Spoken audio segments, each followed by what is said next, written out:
দেখুন, আপনি আমার কাছে আসবেন না। আপনাকে আমি কখনো বউ হিসেবে মেনে নিতে পারবো না। ফকিন্নির বাচ্চা, আমার সাথে একদম অ্যাটিটিউড দেখাবি না বলে দিলাম। তোকে আমি বলেছিলাম না তোকে আমি বিয়ে করে ছাড়বো? আমি যেটা বলি সেটা করে ছাড়ি, বুঝতে পারছিস তো? এখন নাটক করছিস না। আপনাদের ক্ষমতা আছে, সেজন্য আপনারা যা খুশি তাই করতে পারেন। কিন্তু ক্ষমতার বলে সব কিছু করতে পারলেও কারণ মন জয় করা যায় না, এটা মাথায় রাখবেন আপনারা। বুঝতে পারছিস তো? এখন নাটক করিস না। তোকে বলেছি না, আবল তাবল কোনো কথা বলবি না।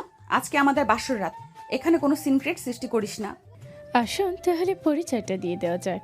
মারিয়া হচ্ছে চেয়ারম্যানের একমাত্র বিগড়ে যাওয়ার রাগী মেয়ে। আকাশকে জোরপূর্বকভাবে বিয়ে করেছে, কিন্তু আকাশ এই বিয়েটা কোনোভাবে মেনে নিতে পারছে না। আকাশ সেই গ্রামেরই গরিব পরিবারের একটি ছেলে। সে অনেক মেধাবী একটা স্টুডেন্ট। সে তার পড়াশোনায় অনেক মনোযোগী। মারিয়া তাকে পছন্দ করে ফেলেছিল, কিন্তু আকাশ সেই সম্পর্ক করতে রাজি হচ্ছিল না।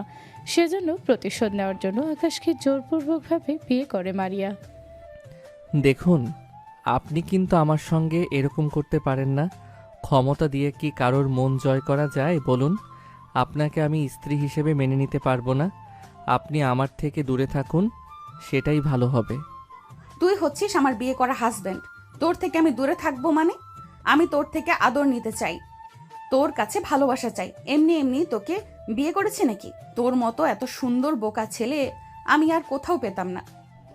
দেখুন, আপনি আমার কাছে আসবেন না। আপনি অনেক সুন্দরী একটা মেয়ে। আপনি আমার থেকে বয়সে 9 বছরের বড় হবেন। আপনার মতো একটা সিনিয়র মেয়েকে আমি কিভাবে বউ হিসেবে মেনে নেব বলেন? আপনি যথেষ্ট পরিমাণ সুন্দরী একজন মেয়ে। আপনাকে যে কেউ দেখে পছন্দ করে ফেলবে। কিন্তু আপনি আমাকে এভাবে জোর করে বিয়ে করলেন কেন বলুন? আমি গরিব ঘরের সন্তান, সেটা তো আপনি জানতেন। তাহলে এই সুন্দরী মেয়েকে দেখে কি তোর কোনো লোভ লাগে না নাকি? আমার কাছে আয়, আমাকে ভালোবাসা দে। তুই গরিব হয়েছিস তাতে কি হয়েছে? ভালোবাসা দিতে কি টাকা পয়সা লাগে নাকি? তুই আমাকে শুধু আদর আর ভালোবাসা দে, তাহলেই হবে। আমার আর কিছুই চাই না। মারিয়া ধীরে ধীরে আকাশের দিকে এগোতে লাগলো। মারিয়া যতই আকাশের দিকে এগিয়ে যায়, আকাশ ততই পিছিয়ে যায়। এরকম চলতে থাকলো। এক পর্যায়ে আকাশ সরতে সরতে বিছানা থেকেই ফ্লোরে পড়ে গেল। এটা দেখে মারিয়ার হাসিকে দেখে। মারিয়া মন খুলে হাসতে শুরু করলো। মারিয়ার মুখে হাসি দেখে আকাশ তার চোখের পলক ফেলতে পারতেছিল না। সে এক পলকে মারিয়ার দিকে তাকিয়ে আছে। তার এই সুন্দর চেহারাটার মধ্যে এত সুন্দর হাসি ফুটে উঠেছে, দেখার মতো লাগছে। আকাশ শুধু তাকিয়ে দেখছে। হঠাৎ আকাশের কোমরের মধ্যে ব্যথা ওঠে। অমনি আকাশ বলে ওঠে, ও মা গো, মরে গেলাম। আমার মাথাটা মনে হয় শেষ হয়ে গেল। আমাকে আপনি মেরেই ছাড়বেন দেখতেছি। আপনি আমার সঙ্গে এরকম কেন করতেছেন? আমি পড়ে গেছি আর আপনি এরকমভাবে হাসতেছেন। তোকে এরকম ভাবে পিছিয়ে যেতে বলেছে কে? তোকে আমি আমার কাছে আসার জন্য বলতেছি, আর তুই পেছাতে পেছাতে বিছানা থেকে পড়ে গেছিস। এখানে আমার দোষ কি? কথা বলেই মারিয়া আকাশের হাতে টান দিয়ে আবার বিছানার উপর নিয়ে আসে তাকে। তাকে নিয়ে সরাসরি খাটের মাঝখানে শুয়ে দেয়। তার শরীরের উপর উঠে পড়ল। উঠে আকাশের শার্ট খুলতে লাগলো। আকাশ অনেক চেষ্টা করছিল বাধা দেওয়ার। যখন আকাশ বাধা দিতে শুরু করে, তখনই মারিয়া রেগে গিয়ে আকাশকে টান দিয়ে তার শার্ট ছিঁড়ে ফেলে। এটা আপনি কি করলেন? আমার শার্টটা ছিঁড়ে ফেললেন কেন? শার্ট ছিঁড়েছি তো কি হয়েছে? তোকে এরকম শার্ট আমি 20টা কিনে দেবো, সমস্যা নেই। কিন্তু এখন তুই আমার কাছে আয়, আজকে আমাদের বাসর রাত। কিছু বুঝিস না নাকি? কেন যে তোর মতো বাচ্চা একটা ছেলেকে বিয়ে করতে গেলাম? আমার জীবনটাই শেষ হয়ে যাবে মনে হচ্ছে তোকে বোঝাতে বোঝাতে। আমি মোটেও বাচ্চা নই। আমার বয়স 17+। ওরে আমার জামাই রে, আমার বয়স কত জানিস? আমার বয়স 26। তাহলে তোর থেকে কয় বছরের বড় হলাম হিসেব কর তুই। আমি মেয়ে হয়ে তোকে রোম্যান্স করার জন্য ডাকতেছি, আর তুই ছেলে হয়ে শুধু পিছনের দিকে যাচ্ছিস। দেখুন, আমি এগুলো করতে চাচ্ছি না।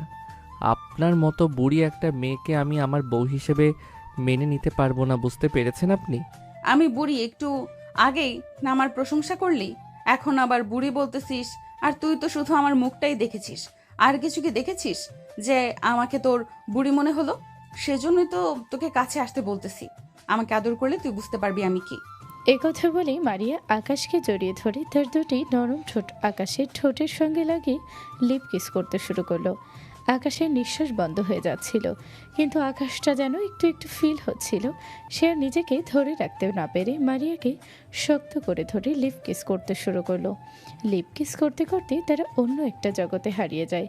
রোম্যান্স করতে করতে আকাশ কখন যেন ভুলে যায় যে সেই বিয়েটা মানে না। মারিয়া আকাশের কাছে নিজেকে উজাড় করে দেয়। আকাশ ও মারিয়াকে মনে প্রাণ ভরে ভালোবাসা দেয়। তারা দুজনে অনেক মজা পাচ্ছিল। অনেকক্ষণ রোম্যান্স করার পর তাদের কাজ শেষ হয়ে গেলে দুজনেই ঘেমে একাকার হয়ে যায়। এটা আমি কি করলাম?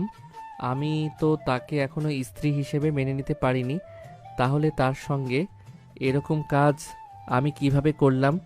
আমি কি পাগল হয়ে গেছিলাম নাকি যে নিজেকে ঠিক রাখতে পারলাম না? তোকে তো আমি বাচ্চা ছেলে মনে করেছিলাম, কিন্তু তুই তো আমার জান বের করে দিয়েছিলি। তোকে তো আমি বাচ্চা ছেলে ভেবে ভুল করেছিলাম। তুই তো দেখতেছি অনেক বড় একটা খেলোয়াড়। কি বলতেছেন? খেলোয়াড় মানে? আপনি আমাকে লিপ কিস করার পর আমি আর নিজেকে ধরে রাখতে পারিনি, তাই ভুলবশত এই কাজ করে ফেলেছি। দেখুন, আপনি এগুলো ভুলে যান। ভুলবশত হয়ে গেছে, আমি ইচ্ছাকৃতভাবে করিনি। ইচ্ছাকৃতভাবে করিস আর ভুলবশত হবে। আমার অনেক ভালো লেগেছে, দেখতেছিস না ঘেমে গা ভিজে গেছে। তুই তো অনেক ভেঙে গেছিস, উপরে ফ্যান চলতেছে, তারপরেও দুজনে এইরকম ভাবে থেমে গেছি। তাহলে ভাব কত পরিশ্রম করেছিস তুই। এখন কিন্তু আপনি আমাকে লজ্জায় ফেলে দিচ্ছেন। আমার সঙ্গে ভালো কথা বলবেন না, আমার অনেক লজ্জা করে। ওরে আমার লজ্জাওয়ালা, যখন লজ্জার কাজ করতেছিলে তখন তো লজ্জা করেনি, আর এখন বলতেছে লজ্জা করতেছে। তোর এখন অনেক লজ্জা লাগতেছে না? মারিয়া আকাশকে খোঁচা মেরে কথা বলছিল। আকাশ লজ্জায় মাথাটা উপরের দিকে তুলতে পারছিল না। আকাশ শুধু নিজেকে দোষারোপ করতেছিল, কেন সে এই কাজ করে ফেলল। আচ্ছা, এখন এসব বিষয়ে কোনো কথা বলতে চাচ্ছি না। আমার অনেক ঘুম পাচ্ছে, আমি কোথায় ঘুমাবো? আমাকে একটা বালিশ দিন, আমি নিচে ঘুমাই। তুই কি পাগল? এত সুন্দর বিছানা থাকতে তুই ফ্লোরে কেন ঘুমাবি? তুই আমার সঙ্গে ঘুমা। না, আমি আপনার সাথে ঘুমাতে পারবো না। আমাকে একটা বালিশ দেন, আমি নিচে গিয়ে ঘুমাবো। তোকে বললাম না আমার সঙ্গে উপরে ঘুমা। তুই আমার হাজবেন্ড, আমি তোর ওয়াইফ। এখানে লজ্জার কি আছে? দেখ, আমাকে রাগাস না, পরিণতি কিন্তু ভালো হবে না। মারিয়ার কথা তোয়াক্কা না করে আকাশ বালিশ নিয়ে ফ্লোরে শুতে যাবে, হঠাৎ মারিয়া গিয়ে আকাশকে উপরে তুলে নিয়ে বিছানার উপর ফেলে দেয়। আকাশ তো হতভম্ব হয়ে যায়। আকাশ ভাবতে শুরু করলো একটা মেয়ে মানুষের শরীরে এত শক্তি কিভাবে আসে। তারপরে সে ভাবলো যে মারিয়ার বয়স তো 26+, এটা স্বাভাবিক বিষয়। কি ব্যাপার? আপনি আমাকে এভাবে উপরে নিয়ে এসে ফেলে দিলেন কেন? আমি নিচে তো ভালো ছিলাম। প্লিজ আমাকে ফ্লোরে ঘুমাতে দিন, আমার এখানে ঘুম আসবে না।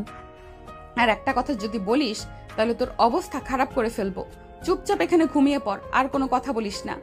আমার কিন্তু শরীর ব্যথা হয়ে গেছে, আমি এখন ঘুমাবো।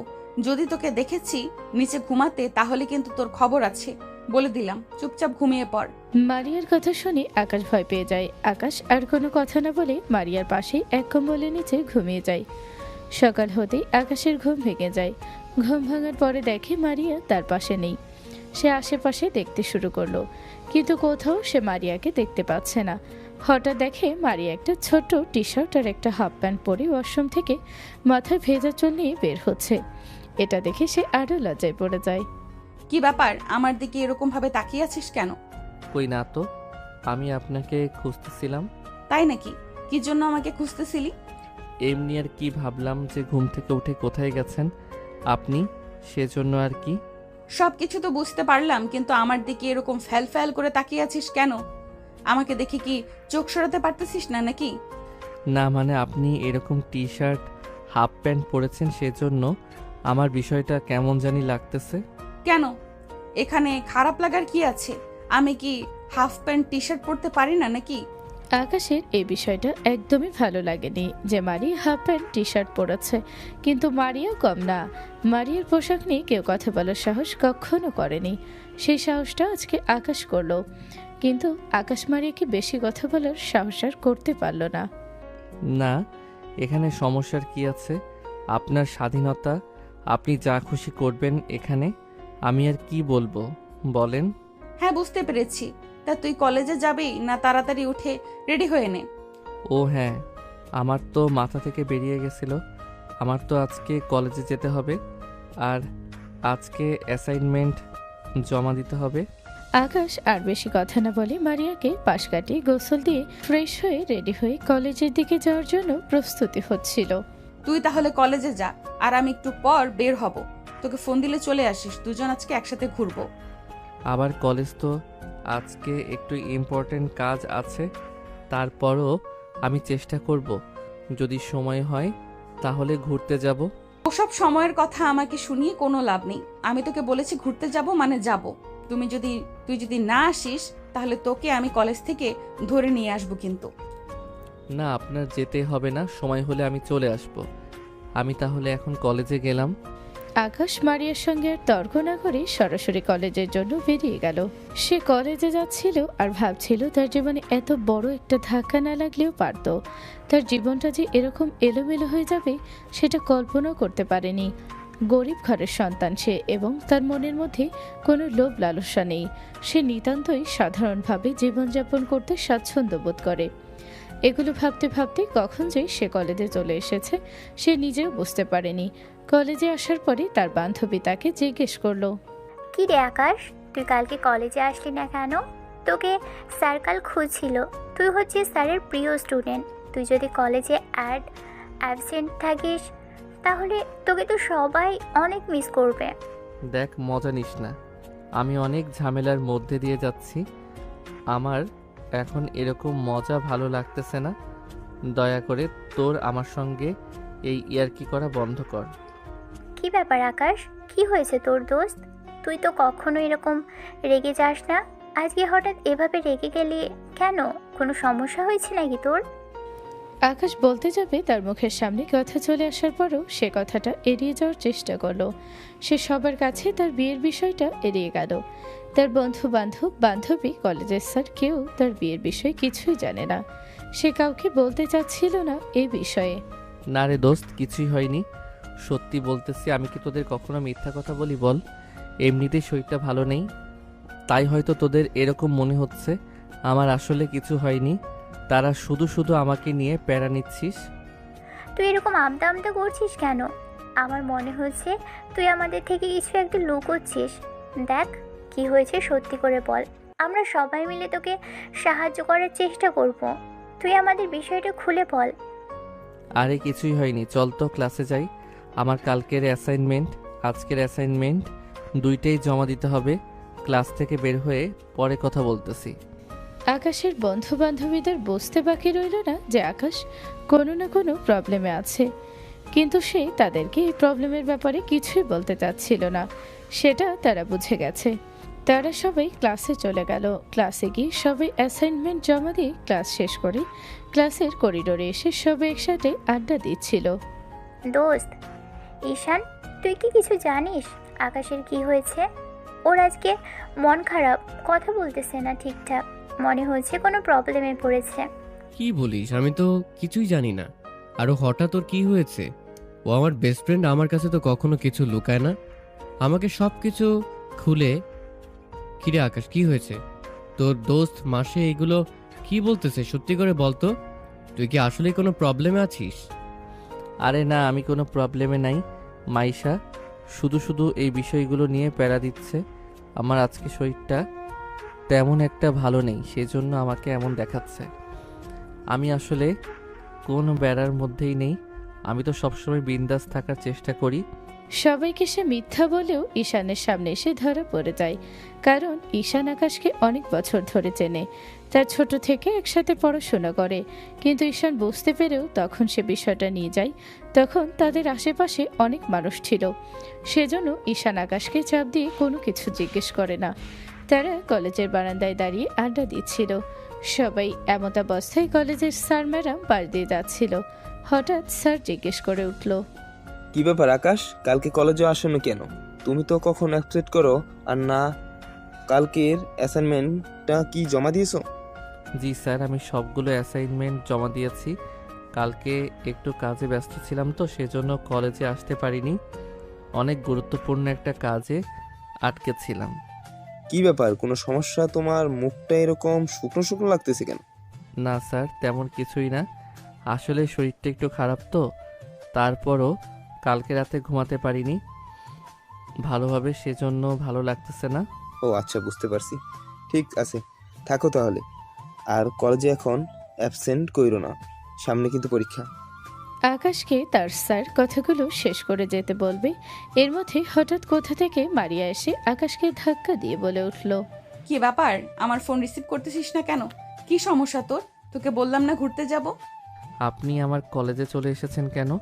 আপনাকে তো আমি বললাম আমার কলেজ শেষ করে বের হয়ে আপনাকে ফোন দিব আমি। তোকে আমি সে কখন থেকে ফোন দিতেছি, তুই ফোনটা রিসিভ করছিস না কেন? ফোন রিসিভ করলে কি আমি তোর কলেজে আসতাম নাকি? ফোন দিয়ে তোকে পাচ্ছি না, এখানে এসে দেখি তুই মেয়েদের সাথে আড্ডা দিচ্ছিস। তোর হাত পা কিন্তু একদম ভেঙে ফেলবো আমার সঙ্গে যদি বেইমানি করিস। আকাশের আশেপাশে তার বন্ধু বান্ধব বান্ধবী স্যার ম্যাডাম সবাই অবাক হয়ে যায়। তারা মারিয়াকে চেনে ফেলে, এটা তো চেয়ারম্যানের মেয়ে, আর আকাশের সঙ্গে এসে এমন ব্যবহার করছে কেন? মনে হচ্ছে আকাশের অনেক কাছের কেউ। আকাশের বা কেন তার সঙ্গে এত ভদ্রভাবে কথা বলছে? সবাই বিষয়টা নিয়ে অনেক কনফিউজড। কি ব্যাপার আকাশ, এই মেয়েটা তোমাকে সেভাবে ধাক্কা দিয়ে কথা বলতেছে কেন? ম্যাডাম, আমি আপনাদের পরে বিষয়টা বুঝিয়ে বলবো। এখন আমার একটু বাইরে যেতে হবে, কাজ আছে একটু। কি ব্যাপার, এখনো তুই আমাদের বিয়ের কথা কাউকে বলিসনি নাকি? এখানে দেখতেছি কেউ জানে না যে আমি তোর ওয়াইফ। আমাকে ওয়াইফ বলে পরিচয় করিয়ে দিতে কি তোর লজ্জা লাগে নাকি? মারিয়ার মুখে সে কথা শুনে সবার মাথার উপরে যেন আকাশ ভেঙে পড়ল। তারা বুঝতে পারছিল না ঘটনা কি হচ্ছে। মারিয়া নিজেকে ওয়াইফ বলে পরিচয় দেওয়ার পরে আকাশের বন্ধু বান্ধবী স্যার ম্যাডাম সবাই অবাক হয়ে যায়। তারা কিছুই বুঝতে পারছিল না কি হচ্ছে এখানে। ওয়াইফ মানে? আকাশ কি বলতেছে এই মেয়ে? এই মেয়েকে দেখে তো মনে হচ্ছে তোমার থেকে কমসে কম 8-9 বছরের বড় হবে। এত বড় সিনিয়র একটা মেয়ে তোমাকে হাজবেন্ড বলতেছে মানে? ম্যাডাম, আমি আপনাদের সব কিছু পরে বুঝিয়ে বলবো, এখন আমার যেতে হবে। কি ব্যাপার আকাশ, মারিয়া আপু এগুলো কি বলতেছে? তুই কি আমাদের থেকে কিছু লুকাচ্ছিস নাকি সত্যি করে বলতো? দোস্ত, এত প্রেশার কিন্তু নিতে পারতেছি না, সব কিছু আমার মাথার উপর দিয়ে যাচ্ছে, আমি কিছুই বুঝতে পারছি না কি হচ্ছে এখানে। সব কিছু একটু খুলে বলবি? এত খুলে বলার কি আছে? আমি আকাশের ওয়াইফ, এটাই সত্যি কথা, এমনকি 100% পিওর সত্যি কথা। আসলে স্যার ম্যাডাম ঈশান, আমি আসলে ওনাকে বিয়ে করতে চাইনি, জোরপূর্বক আপনি আমাকে বিয়ে করেছেন। আমার কিছু করার ছিল না, কারণ ওনার বাবা চেয়ারম্যান, ওরা অনেক শক্তিশালী মানুষ।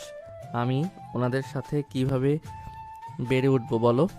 তাই বলে তুমি তোমার থেকে বয়সে 8-9 বছরের বড় সিনিয়র একটা মেয়েকে বিয়ে করবে? এটা কোনো কথা? তোমার বয়স তো অনেক কম, তুমি মাত্র কলেজে পড়াশোনা করতেছো। এরকম কিছু যে হবে সেটা আমি ভাবতেও পারিনি আকাশ।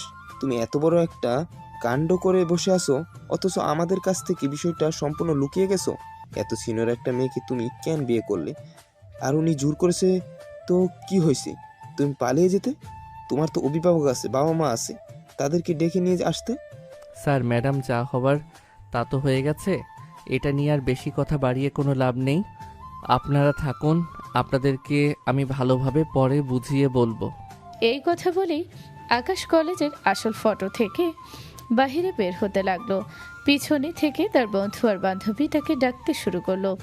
সে আর কোনো দিকেই তাকাচ্ছিল না, সে শুধু সামনের দিকে যাচ্ছিল। তার চোখে মুখে হতাশা ফুটে উঠছিল। কিন্তু হঠাৎ মারিয়া তাকে টান দিয়ে দাঁড় করিয়ে দেয়। কি ব্যাপার আকাশ, তুই আমাকে তোর বন্ধু বান্ধব স্যার ম্যাডামের সঙ্গে ভালোভাবে পরিচয় করিয়ে দিলি না কেন? আমাকে কি তোর ওয়াইফ হিসাবে মানতে কষ্ট হয়? আপনি ভুল বুঝতেছেন, এরকম কিছুই না। আমি আসলে এখন চাচ্ছিলাম না যে কলেজের সবাই জানুক আমি আপনাকে বিয়ে করেছি। সবাই আমাকে লোভী ভাববে যে আমি টাকার জন্য চেয়ারম্যানের মেয়েকে বিয়ে করেছি। আমি আমার বাবার একমাত্র মেয়ে, আমার বাবার সকল অর্থ সম্পদ সব তো তুই পাবি। সমস্যা কি? তারা যদি এগুলো ভাবে তাহলে সেটা তাদের সমস্যা। এখানে তুই এত মন খারাপ করতেছিস কেন? মারিয়া আকাশকে অনেক বকাবকি করছিল কেন সে তার বন্ধু বান্ধব স্যার ম্যাডামের সঙ্গে তাকে পরিচয় করিয়ে দিল না। এদিকে আকাশের বন্ধু আর বান্ধবী তাদের পাশে এসে দাঁড়ালো। আকাশকে বলে উঠল মারিয়া। কি ব্যাপার আকাশ, আমাকে তোর বন্ধু বান্ধবদের সঙ্গে পরিচয় করিয়ে দে। কি আর পরিচয় দেব বলেন? সব পরিচয় তো আপনি দিয়ে দিলেন। আমার বলার বাকি আছে নাকি কিছু এখনো? দোস্ত, এরকম ঝগড়া বাদ দে তো, আমাদেরকে পরিচয় করিয়ে দে। আমরা তো এখনো ভালোভাবে চিনিই না। আমাদের এলাকার চেয়ারম্যানের মেয়ে উনি। হয়তোবা আপনাকে এর আগে দেখিসনি। উনি আমাকে পছন্দ করে ফেলেছিল, কিন্তু আমি ওনাকে ভালোবাসি না বলে না করে দেয়। কিন্তু উনি আমাকে বিয়ে করবে, সেজন্য জোর করে আমাকে তুলে নিয়ে গিয়ে কাজী অফিসে বিয়ে করেছে। বলিস কি? এত কিছু হয়ে গেছে অথচ আমাকে কিছুই জানালি না। একটু তো বললেও পারতি, আমি তোর জন্য মালা কিনে নিয়ে যেতাম। চুপ থাকতো বন্ধু, এরকম সময় এমন কথা বলিস না তুই। এখন উনি তো আমার ওয়াইফ হয়ে গেছে, তাই আর আগের বিষয়গুলো মনে করতে চাই না। আকাশ তার বন্ধু আর বান্ধবীর সঙ্গে তাকে ওয়াইফ পরিচয় করিয়ে দিতে শুরু করলো। আকাশ সবকিছু খুলে বলল। তখন কিভাবে তাদের বিয়েটা হয়েছে এটা শোনার পরে তো ঈশান আর মাইশা চমকে উঠল, কিন্তু সেই বিষয়ে আর কোনো কথা না বলে আকাশের ওয়াইফকে ভাবি ডাকতে শুরু করলো সবাই। ঈশানের মুখে ভাবি ডাক শুনে মাইশা অনেক খুশি হয়ে গেল। আপনাকে ভাবি বলে ডাকলাম, রাগ করলে না তো আবার? আরে তুমি হলে আমার দেবর, তুমি আমাকে ভাবি বলবে না তো কি বলবে? আমি কেন রাগ করব বলো? আমার তো অনেক আনন্দ লাগতেছে ভাবি ডাক শুনে। ও আচ্ছা, তাই নাকি? তাহলে তো ভালোই হলো। যাক, একটা ভাবি তো পাওয়া গেল। আর এই যে ওর নাম হচ্ছে মাইশা, আমরা একই ক্লাসে পড়াশোনা করি। ও আমাদের বান্ধবী। মাইশা কেমন আছো তুমি? আমাকে দেখে কি তুমি চমকে গেছো নাকি? আমাকে দেখার পরে তো ঠিকমতো কথাই বলতেছো না। না, আসলে চমকায়নি, কিন্তু অবাক হচ্ছে যে আপনার মতো এত সিনিয়র একটা মেয়ে কিভাবে আকাশকে বিয়ে করলো। তার থেকে বড় কথা হচ্ছে আকাশ তো মধ্যবিত্ত পরিবারের সন্তান। বাবা মা বা আপনার পরিবার কিভাবে এই বিয়ে মেনে নিল সেটা আমি বুঝতে পারছি না। আব্বু আম্মু অবশ্য একটু রাগ করেছে, তবে সেটা তো আমার কিছু যায় আসে না। আর আব্বু আম্মু আমার নেওয়া সিদ্ধান্তগুলোকে কখনোই চেঞ্জ করতে পারে না। তারা এখনো আকাশকে জামাই হিসেবে মেনে নিতে পারেনি। আকাশের সঙ্গে এখনো ভালোভাবে কথা বলে না। আমার পরিবার, তাতে আমার কোনো কিছু যায় আসে না। ও আচ্ছা, তাহলে তো ব্যাড নিউজ। তবে যাই হোক, আপনাদেরকে অভিনন্দন। আর একটা কথা না বললেই নয়, আকাশ কিন্তু অনেক সহজ সরল একটা ছেলে। ওকে কখনো কষ্ট দিবেন না, আর ওর পড়াশোনাটা বন্ধ করিয়েন না। না না, আমি ওর পড়াশোনা বন্ধ করব কেন? পড়াশোনা করো, সমস্যা কি? ওর যত টাকা লাগে, যত কিছু লাগে সব আমি দিব, সমস্যা নেই। এটা নিয়ে তোমরা কোনো টেনশন করো না। আচ্ছা তোমরা তাহলে থাকো, আমরা আবার একটু ঘুরতে যাব। তোমাদের সঙ্গে দেখা হয়ে কথা বলে অনেক ভালো লাগলো। তোমাদের সঙ্গে আমার সামনে দেখা হবে ইনশাল্লাহ। আচ্ছা ঠিক আছে ভাবি, দেখে শুনে যাইয়েন। আর আমার বন্ধুকে একটু দেখে রাখেন।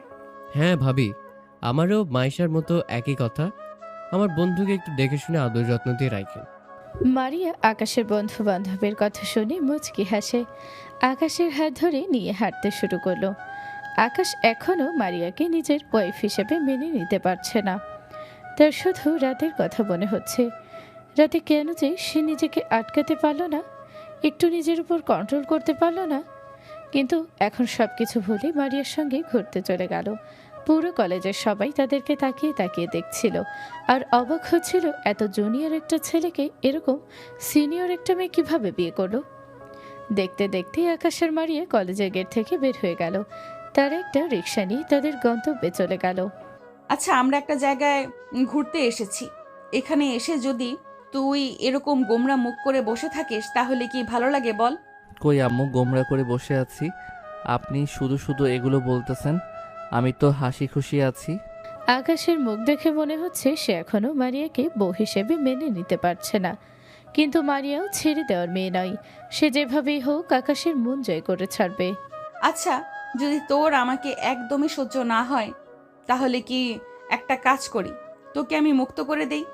মুক্ত করে দিলেই যদি খুশি নাকি? আকাশ কথাটা শোনার পরপরই তার মুখটা যেন মলিন হয়ে গেল।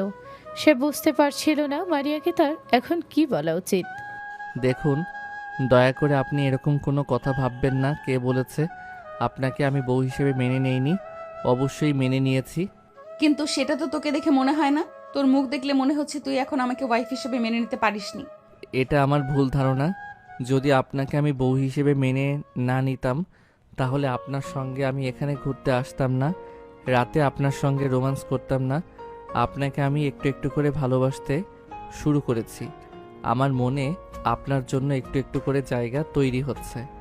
আকাশের মুখ থেকে এসব কথাগুলো শোনার পরে মারিয়ার মনে যেন আনন্দের ঝড় বয়ে যাচ্ছে।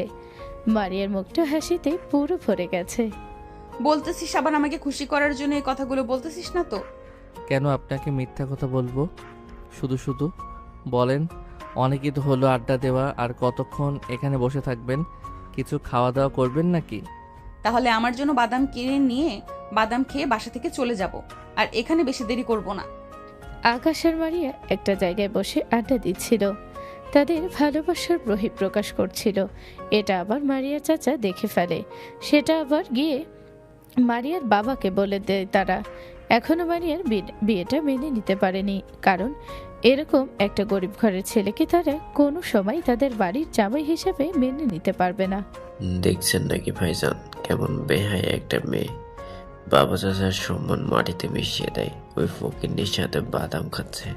কি বলবো বল মারিয়া, অনেক যদি একটা মেয়ে ওর ছেলের কাছে আমি হার মেনে যাই, ওকে অনেক বুঝে গেছি ওই ছেলেটাকে বিয়ে না করতে, কিন্তু আমার কথা একবারের জন্য শুনেনি। তাহলে আপনি এভাবে কি ওদের বিয়েটা মেনে নেবেন, নাকি আপনি কিছুই করবেন না? আপনি হচ্ছেন এই এলাকার চেয়ারম্যান, আর একটা চেয়ারম্যানের মেয়েকে বিয়ে করলো ফকিন্নি ছেলে। এলাকার মানুষ এটা কিভাবে নিচ্ছে সেটা আপনি বুঝতে পারছেন? মারিয়ার বাবা তার ভাইয়ের কথা শুনে ভাবতে শুরু করলো, সে এখন কি করবে, তার কি করা উচিত, কিভাবে এই ছেলের সঙ্গে মারিয়ার সম্পর্কটা ভেঙে দেওয়া যায়। এটা নিয়ে তার ভাইয়ের সঙ্গে কথা বলছিল, কিভাবে ওদের সম্পর্কটা নষ্ট করা যায়। আমার মাথায় এখন একটা উপায় শুধু আসতেছে। কি উপায় ভাইজান? আমাকে বলুন, আমি দেখি উপায়টা কেমন। এখন ওদেরকে আলাদা করার একটাই উপায়, সেটা হচ্ছে মারিয়ার কাছে ওকে খারাপ করে তোলা। ওকে যেভাবেই হোক কোনো একটা দিক থেকে ফাঁসিয়ে দিয়ে যেতে হবে, যাতে মারিয়া বোঝে যে ওর জন্য ওই ছেলে পারফেক্ট না। তরুণ ভাইজান, এটা যদি আমরা করতে পারি তাহলে সাপও মরবে আর লাঠিও ভাঙবে না। তাহলে আমাদের ভাবতে হবে কিভাবে ওই ছেলেকে মারিয়ার সামনে খারাপ উপস্থাপন করা যায়, কিভাবে মারিয়ার সামনে সম্মান নষ্ট করা যায়, সেটা নিয়ে আমাদের প্ল্যান করতে হবে। মারিয়ার বাবা আর চাচা শফিক তাদের সম্পর্ক নষ্ট করার জন্য যেন উঠে পড়ে লেগেছে। যেভাবেই হোক মারিয়ার কাছে আকাশের সম্মান ক্ষুণ্ণ করবে। তার বাবা আর চাচা এটা নিয়ে প্ল্যান করতে শুরু করে। আকাশের মারিয়ার বাসার দিকে যেতে শুরু করলো। বাসায় যাওয়ার পথে আকাশের বন্ধুর সাথে দেখা হয়। তারা তিনজনে একসাথে কথা বলতে বলতে যাচ্ছিল। হঠাৎ যাওয়ার পথে মারিয়ার মামার সঙ্গে দেখা হলো। মারিয়া, তুই তাহলে এই ছেলেটাকে বিয়ে করেছিস? এভাবে সবার সামনে আমাদের সম্মান নষ্ট না করলেও পারতিস। এরকম একটা গরিব ফকিন্নির বাচ্চাকে তুই কেন বিয়ে করলি? মামা, ভালোভাবে কথা বলো। তুমি কিন্তু ভুলে যাচ্ছ তুমি আমার হাজবেন্ডের ব্যাপারে খারাপ কথা বলতেছো। সবই বুঝতে পারতেছি, তাই বলে তুই এরকম একটা গরিব ছেলেকে বিয়ে করবি? এই পৃথিবীতে কি ছেলের এতটাই অভাব পড়ে গিয়েছিল বল আমাকে?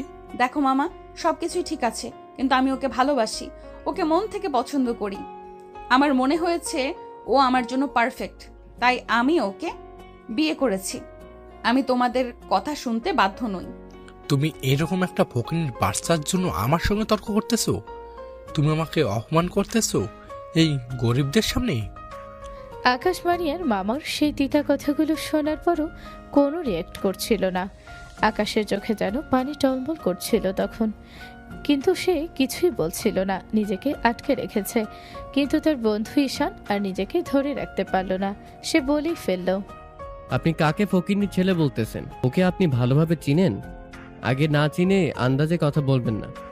বন্ধু, তুই কোনো কথা বলিস না, চুপচাপ থাক। তোকে বললাম না কিছু বলিস না। উনি তোর ভাবির মামা, সম্মান করে কথা বল। রাখ তোর সম্মান। উনি তো কিভাবে রাস্তার সামনে অপমান করে কথা বলতেছে, আমি এটা মেনে নিতে পারবো না। তোর আসল পরিচয় কি উনি জানে, নাকি তোকে ফকিন্নি বলতেছে? তো বললাম না কথা বলিস না, চুপ থাক। আর একটা কথা বলবি না বলে দিলাম। আর একবার যদি কথা বলিস তাহলে কিন্তু আমার থেকে খারাপ আর কেউ হবে না।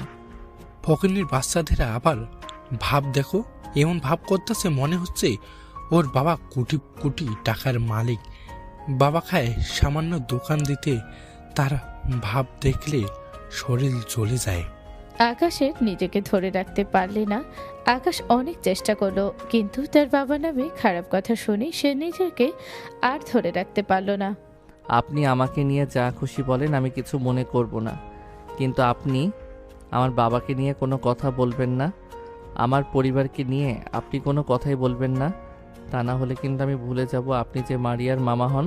তোর এত বড় সাহস, তুই আমাকে হুমকি দিচ্ছিস? তুই আমাকে চিনিস? তোর কি অবস্থা খারাপ করে ফেলবো।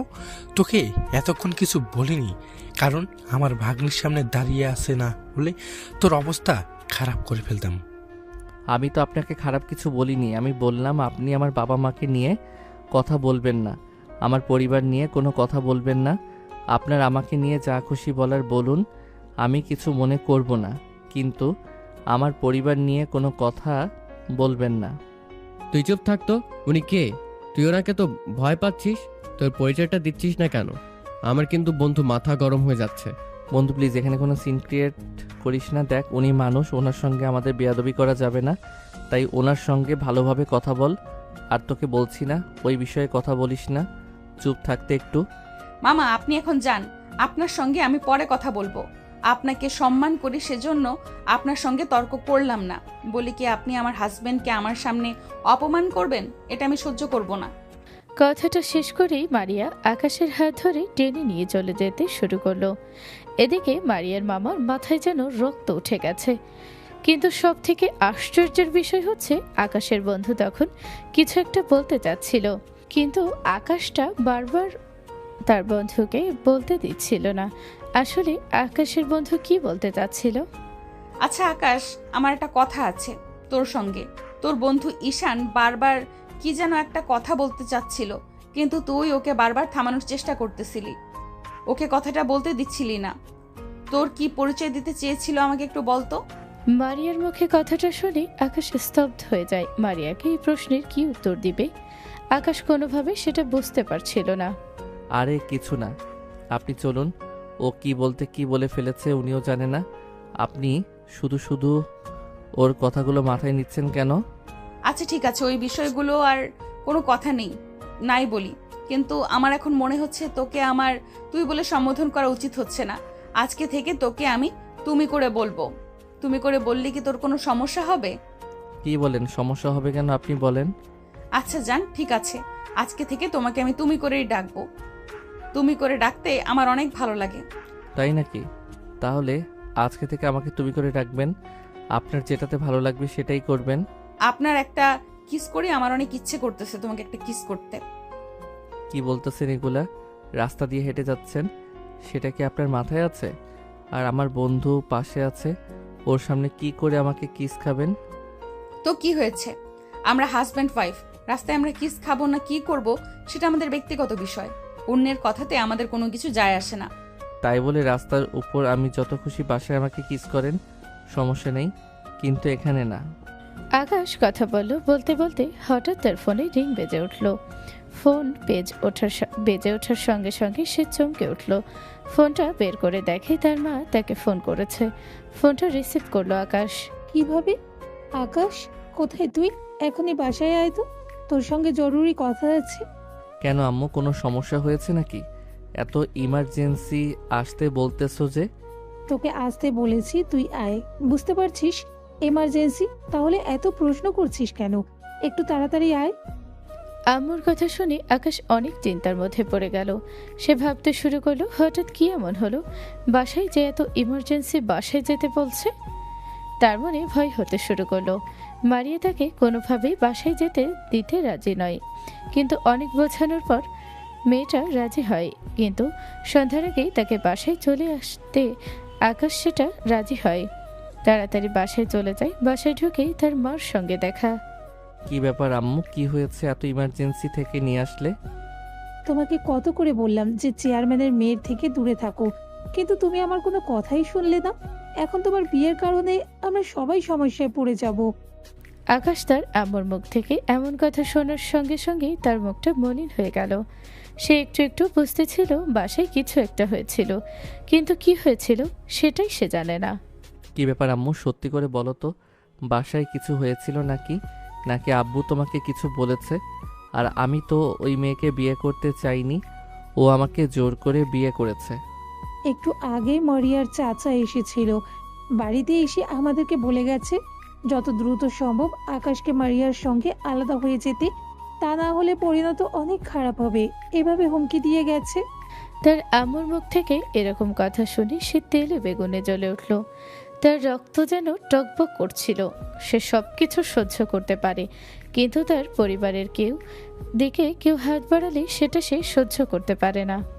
কি বলতেছো? আমাকে আগে কেন ফোন করলে না তুমি?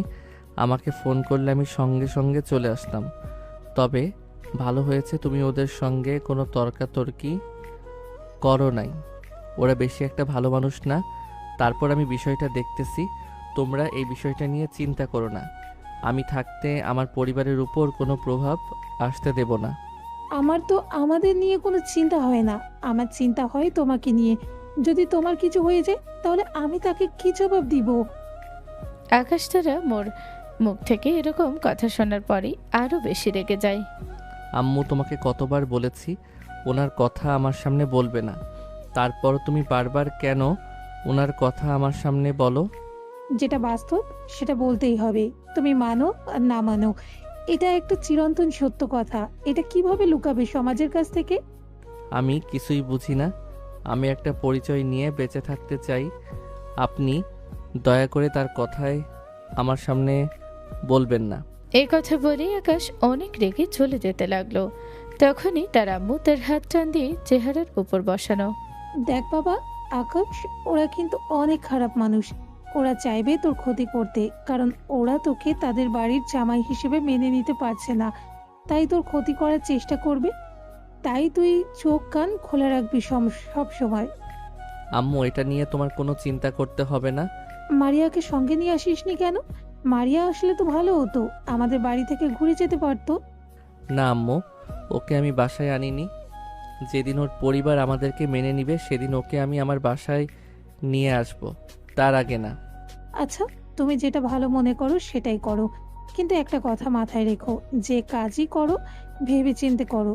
তোমার কিন্তু আশেপাশে অনেক শত্রু, তুমি কি আবার ওই বাসায় যাবে নাকি? হ্যাঁ আম্মু, তা না হলে আবার আমার জন্য চিন্তা করবে। আমাকে তাড়াতাড়ি যেতে বলেছে। আমি তাহলে আজকে যাই, আমি আবার কালকে বাসায় আসব। আর আব্বু কোথায় আছে? আব্বু বাসায় নাই নাকি?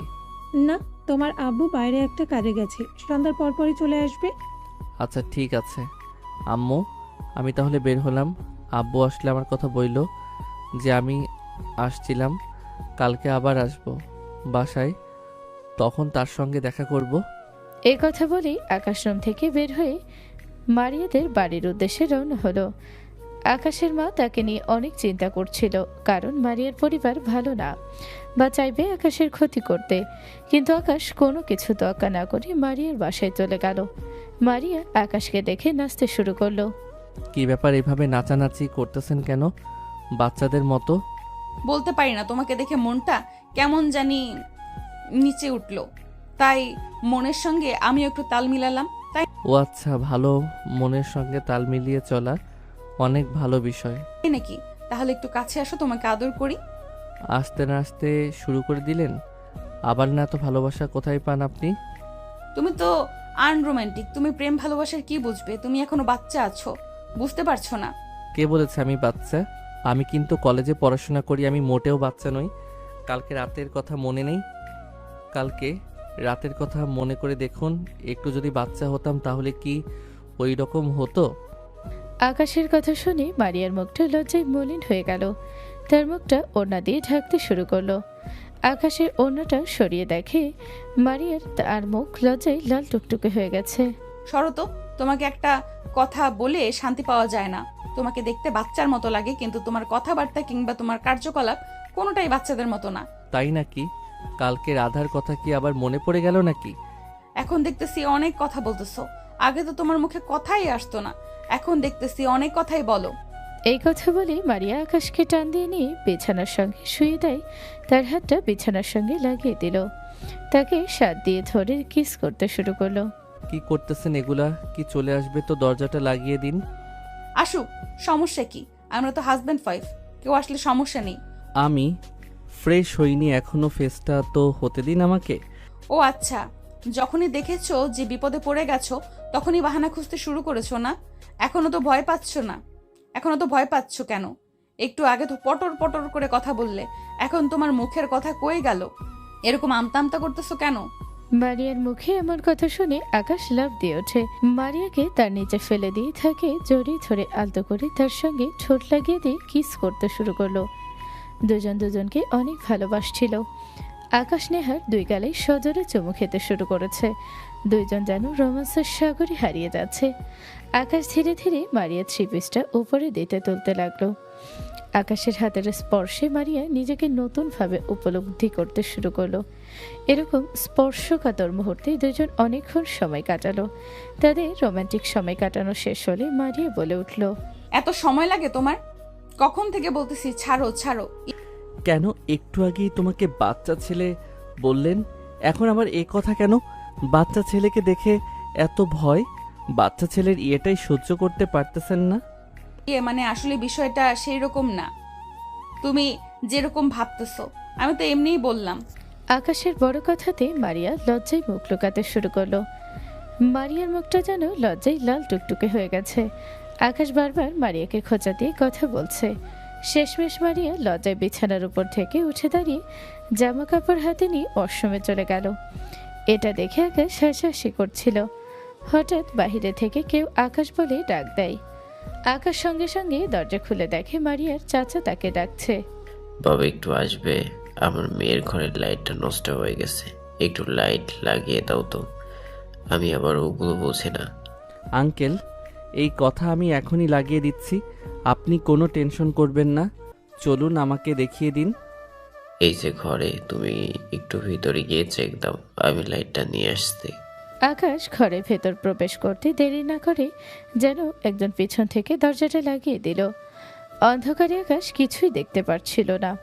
এর মধ্যে একটা মেয়ে হঠাৎ চিৎকার শুরু করে। বাঁচাও বাঁচাও বলে এটা শুনে বাসার সবাই এসে এই রুমের সামনে চলে আসে। আকাশ অনেক চেষ্টা করছিল, কিন্তু সেই মেয়েটি ইচ্ছে করে তার জামার সামনের অংশটা ছিঁড়ে ফেলে এবং চিৎকার করতে লাগে। চিৎকারটা কোনোভাবে সে থামাতে পারছে না। আকাশ কিছুই বুঝতে পারছিল না তার এখন কি করা উচিত। আকাশ যেন মুহূর্তের মধ্যেই বাধ্য হয়ে গেল। অনেকক্ষণ এরকম দরজা ধাক্কাধাক্কি করতে করতে এক পর্যায়ে আকাশ দরজাটা খুলতে সফল হয়, কিন্তু বাহিরে বেরোতে দেখে সবাই দাঁড়িয়ে আছে। মারিয়ার চাচাতো বোন চিৎকার করে বাহিরে বের হয়ে কান্নাকাটি শুরু করে। একজন একটা চাদর নিয়ে এসে মারিয়ার চাচাতো বোন নিশাকে জড়িয়ে দেয়। জানোয়ারের বাচ্চা, তোরা এত বড় সাহস, তোকে আমি মেরেই ফেলবো। আজকে তোকে আমি নিয়ে আসলাম একটা উপকারের জন্য, আর তুই আমার ক্ষতি করার জন্য আমার মেয়ের গায়ে হাত দিয়েছিস। তোরা এত বড় সাহস! তুই এই বাড়ির জামাই হয়ে এই বাড়ির আরেক টিমের সম্মান নষ্ট করতে চেয়েছিলি। তোর মতো জানোয়ারকে আজকে আমি মেরে ফেলবো। তোর এত বড় সাহস! এই বলে নিশার ভাই আকাশকে আঘাত করতে শুরু করে। এইদিকে নিশার ভাই একদিকে নিশার বাবা আর দুইজনে আঘাত করতে শুরু করে আকাশের উপর। আকাশ শুধু চিৎকার করছিল, কিন্তু তাদের হাত থেকে কেউ তাকে বাঁচাতে পারছিল না। এরই মধ্যে মারিয়া কোথা থেকে দৌড়ে এসে আকাশকে সেখান থেকে সরিয়ে নিতে সক্ষম হয়। কি ব্যাপার, তোমাদের এত বড় সাহস? তোমরা আমার হাজবেন্ডকে এইভাবে আঘাত করতেছো? মানে তোমাদের এত বড় স্পর্ধা কি করে হলো? মারিয়া, তোমার কাণ্ড কারখানা দেখে আমি অবাক হচ্ছি। তুমি কি তোমার বোন নিশার দিকে একবার তাকিয়ে দেখেছো কি অবস্থা হয়েছে? কি ব্যাপার নিশা, তোকে এরকম দেখাচ্ছে কেন? মনে হচ্ছে কারোর সঙ্গে মারামারি করেছে। কি হয়েছে সত্যি করে বলতো, আমি তো কিছুই বুঝতে পারতেছি না। কি করে বুঝবে? বিয়ে তো করছিস একটা ছোট লোক ছেলেকে। ও আমার মেয়ের রুমে ঢুকে আমার মেয়ের সর্বনাশ করতে চেয়েছিল। দেখতে পাচ্ছিস না আমার মেয়ের জামা ছিঁড়ে ফেলেছে? How stupid! আকাশে এরকম কিছু করতে পারে না। তোমরা ভুল বুঝতেছো। আকাশকে আমার মনে হচ্ছে এখানে অন্যরকম কিছু একটা ঘটেছে। মারিয়া, তুই কি বলতে চাচ্ছিস? অন্য কিছু হয়েছে মানে? সবার সামনে নেশা কান্না করতে করতে বের হয়েছে। আমরা সবাই দাঁড়িয়ে থেকে এখানে দেখেছি। আমরা অনেক চেষ্টা করছি দরজা খোলার জন্য। দরজাটা ভিতর থেকে লাগিয়ে দিয়েছিল তোর চরিত্রহীন হাজবেন্ড। আমার থেকে আকাশকে ভালোভাবে কেউ চেনে না। আকাশ এটা কখনোই করতে পারে না, ওর দ্বারা এটা করা সম্ভব না। ও এখন আমার সঙ্গে ঠিকমতো কথা বলতে পারে না, আর তোমরা বলতেছো ওনাকে নিশার ক্ষতি করার জন্য ঘরে ঢুকেছিল। এটা আমি বিশ্বাস করিনি। আমার মনে হচ্ছে এর মধ্যে অন্য কোনো কিছু আছে। একটু আগে যেখানে ছিল রোমান্টিক মুহূর্ত, সেখানেই মুহূর্তের মধ্যেই সিচুয়েশনটা পাল্টে গেল। এখন সে বাসার মধ্যেই ঝড় বয়ে যাচ্ছে। সবাই মিলে আকাশকে দোষারোপ করে যাচ্ছে, কিন্তু আকাশকে সবাই দোষারোপ করলেও মারিয়া আকাশকে বিশ্বাস করে। সেটা বিশ্বাস করছে না যে আকাশ এরকম কিছু করেছে। হঠাৎ আকাশ বলে উঠল, বিশ্বাস করেন আমি এরকম কিছু করিনি। আমি এই ঘরে ইচ্ছেভাবে আসিনি, আমাকে ডেকে নিয়ে এসেছিল, সেজন্য আমি ঘরে ঢুকেছিলাম। কে তোমাকে ডেকে নিয়ে এসেছিল এখানে? সত্যি করে বলো তো আমাকে। আপনার চাচা আমাকে ডাক দিয়ে বলল তার মেয়ের ঘরের বাল্বটা লাগিয়ে দিতে। আপনি তখন ওয়াশরুমে ছিলেন। আমি সরল মনে চলে গেছি। রুমে যাওয়ার আগে আপনার চাচা আমাকে বলল সে বাল্বটা নিয়ে আসতেছে। আমি রুমের মধ্যে গিয়ে ভালোভাবে চেক দেই। আমি রুমের মধ্যে ঢুকতেই হঠাৎ গিয়ে যেন দরজাটা লাগিয়ে দিয়ে ছিটকে শুরু করলো। ঘরে ছিল অন্ধকার, আমি দরজা খুঁজে পাচ্ছিলাম না। কিন্তু কিছুক্ষণ পরে আমি দরজা খুঁজে পাই, কিন্তু দরজার সামনে একটা মেয়ে দাঁড়িয়েছিল। কিন্তু সে কি আমি সেটা জানতাম না। আমি তাকে চেষ্টা করেছি সর্বানন্দ, কিন্তু তারা এরকম চিৎকার করার জন্য আমি তার থেকে দূরে সরে যাই, কারণ সে একটা মেয়ে মানুষ, তার গায়ে আমি হাত দিতে পারি না। কিন্তু সে কোনোভাবে দরজার সামনে থেকে সরতেছিল না, চিৎকার করতেছিল বাঁচাও বাঁচাও বলে। অথচ আমি তার কোনো ক্ষতি করার জন্য রুমে যাইনি, এমনকি আমি তার শরীরে টাচ পর্যন্ত করিনি। অথচ আমাকে এভাবে ভাসিয়ে দিয়ে সবাই আমাকে মারধর করলো। এখানে আমার কোনো দোষ নেই। চাচা, আকাশ যা বলতেছে সেটা কি সত্যি? একটা মিথ্যা কথা বলবে না আমাকে। ও সব মিথ্যা কথা বলতেছে। তোর কি মনে হয় আমি ওকে ইচ্ছা করে ডেকে নিয়ে এসে আমার মেয়ের রুমে ওকে একা ঢুকিয়ে দিব? আমি এতটাই বোকা? ও এখন বাঁচতে এগুলো মিথ্যা কথা সাজাচ্ছে। ওর কথা তুই বিশ্বাস করিস না। আকাশ অনেক অনুরোধ করছিল যে সে এই কাজটি করেনি, এরকম নোংরা কাজ সে কখনো করতে পারে না। কিন্তু পরিবারের সবাই যেন আকাশের উপর ক্ষিপ্ত হয়ে গেছে। সবাই মিলে আকাশের উপর আঙুল তুলতেছিল। আকাশের উপরে শুধু হুজুর আনছিল, কেউ নিশাকে প্রশ্ন করছিল না। এই বিষয়টাতে মারিয়া বুঝতে পারে যেখানে কোনো ষড়যন্ত্র হচ্ছে আকাশকে ঘিরে।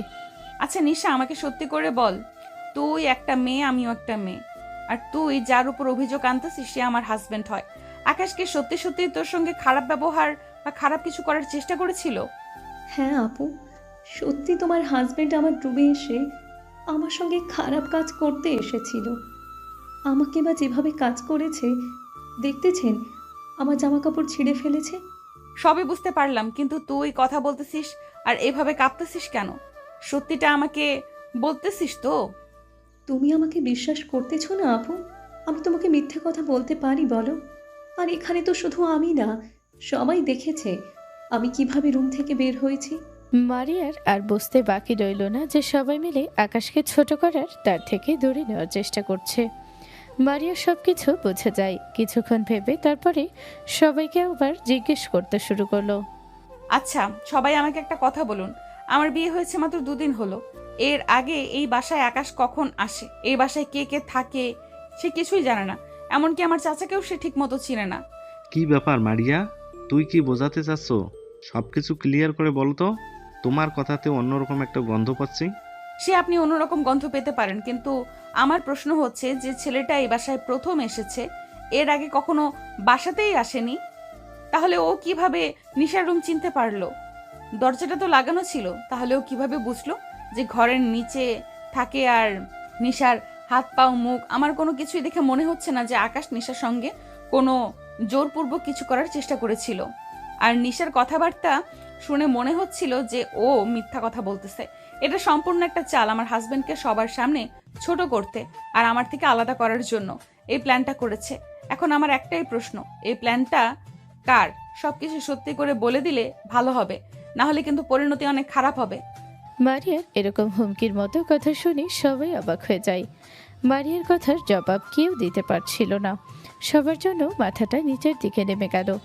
মারিয়া তখনই বুঝে গেল এখানে অনেক বড় একটা ষড়যন্ত্র করা হয়েছে। মারিয়া এরকম দেখার পরে আরো বেশি রেগে গেল। সবাইকে প্রশ্ন করতে শুরু করলো। কি হলো এখন সবাই চুপ কেন? আমার প্রশ্নের উত্তরটা কই? তুমি আমাদের কথা বিশ্বাস করতেছো না কেন? তুমি মন খারাপ হবে একটা কথা বললে সেটা সবাই মেনে নেবে, এটা কিন্তু হবে না। তোমার হাজবেন্ড দেখে ছাড় দেওয়া হবে না। আপনারা বিশ্বাস করলাম, এরকম কিছু করিনি। আবার মিথ্যা কথা বলতেছিস? তুই আমার সঙ্গে এই নোংরা কাজ করার পরও কিভাবে তোর মুখ দিয়ে মিথ্যা কথা বের হয়? সত্যিটা স্বীকার করলে কি হয়? যখন আমি এটা করিনি তাহলে এখানে সত্য মিথ্যা কোথা থেকে আসতেছে বুঝলাম না। কেউ আমাকে কেন বিশ্বাস করতেছে না? কথাগুলো শোনার পরে মারিয়া আরো বেশি রেগে যায়। রেগে গিয়ে নিশাকে টান দিয়ে তার কাছে নিয়ে এসে সজোরে তার গালের উপর একটা চড় মেরে দেয়। চড় মারার পরপরই নিশা কান্না করতে আসলো। সত্যিগুলো স্বীকার করে নিল। নিশা যখনই আসল সত্যিটা স্বীকার করলো তখনই যে যার মতো স্থান ত্যাগ করতে শুরু করলো। কি ব্যাপার চাচ্চু, কোথায় যাচ্ছ তুমি? তোমার মেয়ে তো সব স্বীকার করে নিল, এখন কি করবে? আকাশকে অপমান করলে, ওর গায়ে হাত তুলেছো, ওকে তোমরা মেরেছো, এটার বিচার দিয়ে যাও। দেখো মা, যেটা হবার সেটা হয়ে গেছে। এটা নিয়ে বেশি কথা না বলে রুমে চলে যাও। কেন এখন হঠাৎ এমন ভয় পাচ্ছ কেন? আসল সত্যিটা বেরিয়েছে, তাই জন্য তোমরা এত কিছু নামতে পারো? আমি ভাবতে পারিনি। মারিয়া, আমাকে ক্ষমা করে দিস। আমি অনেক বড় ভুল করে ফেলেছি। এগুলো আমি করেছি বাবার কথায়। হ্যাঁ, তা না হলে এই নোংরা কাজ কখনো করতাম না। মারিয়া, অনেক বলছিস। মা, আর কিছু বলিস না। আমার এমনিতেই অনেক লজ্জাবোধ হচ্ছে।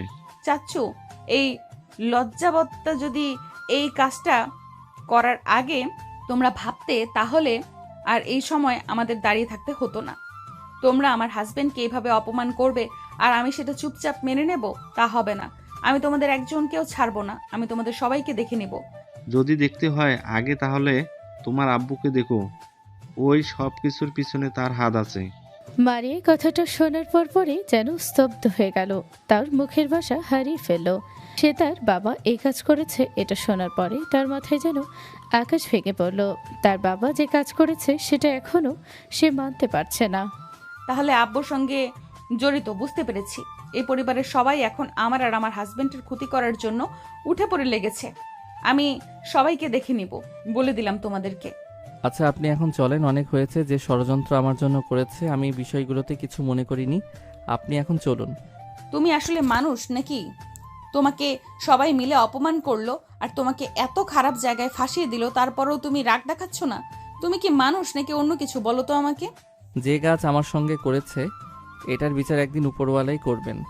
এই কথা বলেই আকাশ মারিয়ার হাত ধরে নিয়ে টানতে টানতে রুমের মধ্যে চলে গেল। রুমে গিয়ে মারিয়া কান্না করতে শুরু করলো যে তার পরিবারের মানুষই তার ভালো চায় না, তার হাজব্যান্ডের বিপক্ষে ষড়যন্ত্র করে। এটা সে কোনোভাবেই মেনে নিতে পারছে না যে তার বাবা এর সঙ্গে জড়িত। আকাশ তাকে কোনোভাবেই মানিয়ে নিল, কিন্তু মারিয়ার চাচ্চু এখনও আকাশকে ষড়যন্ত্রের ফাঁদে ফেলার চেষ্টা করে যাচ্ছে। এত কিছুর পরেও মারিয়া চাচ্চু আকাশের ওপর প্রতিশোধ নিয়ে ছাড়বে, এটাই যেন তার শেষ পরিকল্পনা। কি ব্যাপার জান, তুমি এরকম রাগ করে বসে আছো কেন বলো তো? তুমি কথা না বললে আমার ভালো লাগে না। এটা বলা উচিত ছিল আমার কিসের কি। আমি তোমাকে সান্ত্বনা দিব, আমি তোমাকে ভালোবাসা দিয়ে সব কিছু বলতে সাহায্য করবো, উল্টো তুমি আমাকে ভালোবাসা দিচ্ছ।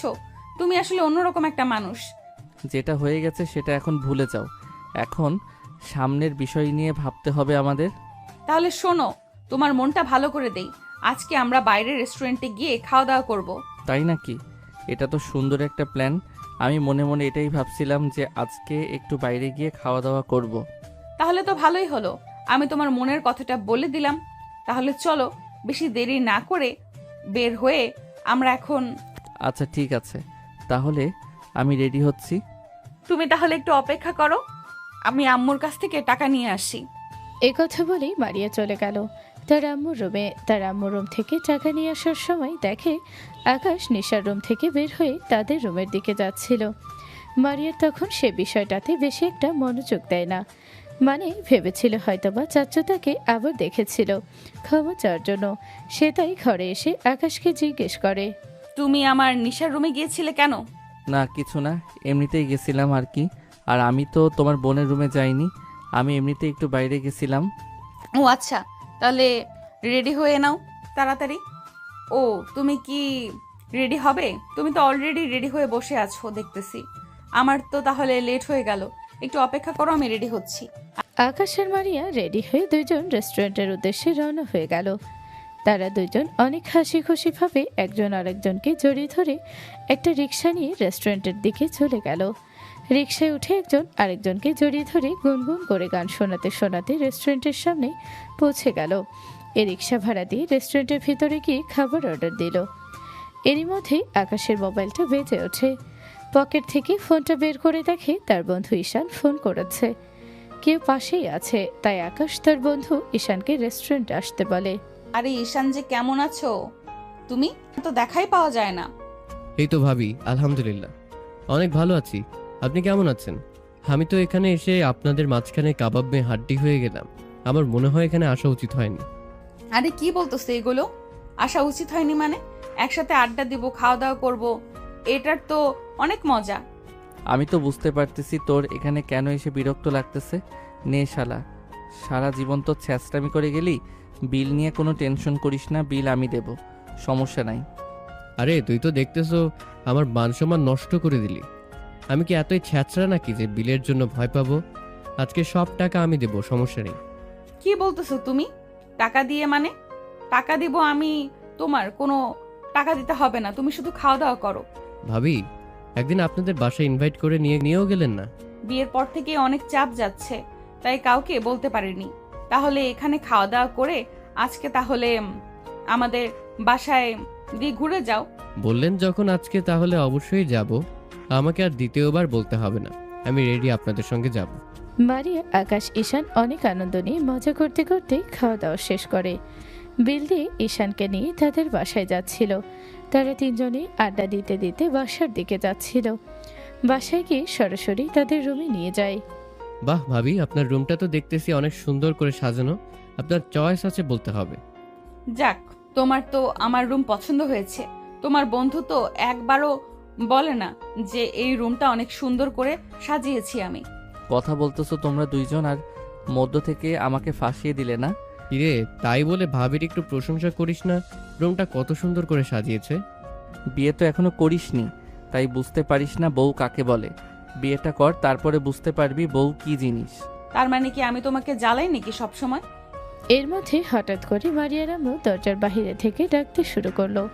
মারিয়ার দরজা খুলে বাহিরে তার মাকে দাঁড়িয়ে দেখে বলে, কি হয়েছে? তখনই তার মা বলে ওঠে, তোর চাচাতো বোনের ঘর থেকে নাকি টাকা চুরি হয়েছে, আর সন্দেহ এটাই টাকা তোর হাজবেন্ড নিয়েছে। এটা তোর চাচু বলছে। কি বলতেছো আম্মু? তোমার মাথা ঠিকঠাক আছে? তোমরা বারবার কেন আমার হাজবেন্ডকে অপমান করতে উঠে পড়ে লাগো? দেখ, এখানে আমার কোনো দোষ নেই। আমাকে বারবার করে গিয়ে বলতেছে যে আকাশকে নাকি তার রুমের পাশ দিয়ে যেতে দেখেছে। কিন্তু আমার প্রশ্ন একটাই, টাকাটা চাচুর রুমে থাকার কথা ছিল, কিন্তু টাকাটা নিশার রুমে কিভাবে গেল? বিষয়টা তো আমার হজম হচ্ছে না। তোমরা সবাই মিলে আমার হাজবেন্ডকে আবার নতুন করে চোর বানাতে চাচ্ছ নাকি? তুই আমাকে ভুল বুঝছিস, আমি এগুলো কিছুই জানি না। তোর চাচু এসে আমাকে বলল এখন তোর ঘরটা নিয়ে গেছে, এক দিবে তারা, আমি বললে তারা আসবে। আচ্ছা ঠিক আছে, তাদেরকে ডেকে নিয়ে আসো। যদি এই ঘরে কোনো টাকা না পায় তাহলে আমি সবাইকে দেখে নেব, বলে রাখলাম। নিশা তার আব্বু আম্মু সবাই মিলে মারে আর রুমে ঢুকে টাকাগুলো খুঁজতে শুরু করলো। অনেক খোঁজাখুঁজির পরে আকাশের ব্যাগের চেন খুলতে দেখে টাকার বান্ডিল ব্যাগের মধ্যে আছে। এটা দেখে তো মারিয়া অবাক হয়ে যায়। সঙ্গে সঙ্গে আকাশ অবাক হয়ে যায়, তার সাথে তার বন্ধু তো বুঝতে পারছে না কি হচ্ছে। এখানে মারিয়া আর কোনো কিছু না ভেবে সরাসরি গিয়ে আকাশকে গালে থাপ্পড় লাগিয়ে দেয় জোরে। আকাশ থাপ্পড়টা খেয়ে যেন স্তব্ধ হয়ে যায়। সে বিশ্বাস করতে পারছে না যে তার এত কাছের মানুষ তাকে অবিশ্বাস করে থাপ্পড় মারল। বিশ্বাস করুন, আমি ওই টাকা নেই নাই, আমি ওই টাকা ছুঁয়েও দেখি নাই। তাহলে কি টাকার পাখা গজিয়েছে নাকি যে উড়ে উড়ে এসে আর কারো ব্যাগে নয় শুধুমাত্র তোমার ব্যাগে ঢুকে পড়লো? বিশ্বাস করুন, আমি এই ব্যাগের মধ্যে টাকা কোথা থেকে আসলো এই বিষয়ে কিছুই জানি না। টাকা তোর ব্যাগে পাওয়া গেছে, তার মানে টাকাটা তো তুই সরিয়েছিলি। ছোট লোকের মতোই থেকে গেলি, সামান্য টাকা লোটা সামলাতে পারলি না। মুখ সামলে কথা বলুন। আমার আব্বু আম্মু আমাকে চুরির শিক্ষা দেয় নাই, আমাকে আদর যত্ন ভালোবাসার স্নেহ দিয়ে শিক্ষা দিয়ে বড় করেছে। আমাকে কখনো খারাপ কিছু শিখায় নাই। আমি তাদের ছেলে হয়ে কখনো এত ঘৃণ্য কাজ করতে পারি না। তাহলে টাকাগুলো কি উড়ে উড়ে আসলো নাকি? মিথ্যে বলারও কিন্তু একটা লিমিট থাকে। নেহা, আমি তোর চাচ্চু হই, আমি কি মিথ্যে কথা বলবো বল? নিশার ঘরে ড্রেসিং টেবিলের ড্রয়ারে 5 লক্ষ টাকা রাখা ছিল। পরে টাকার দরকার হলে আমি নিশাকে বললেন, নিশা টাকাটা খুঁজে পায় না। প্রত্যেকটি ঘরে তোর নতুন করে খোঁজার পর টাকাটা যখন পাইনি তখন তোর ঘরে সন্দেহ হয়, তাই এসে খুঁজলাম তোর সামনে, কিন্তু টাকাটা বের করা হলো। আকাশকে মারিয়া সবার সামনে চড় মারে।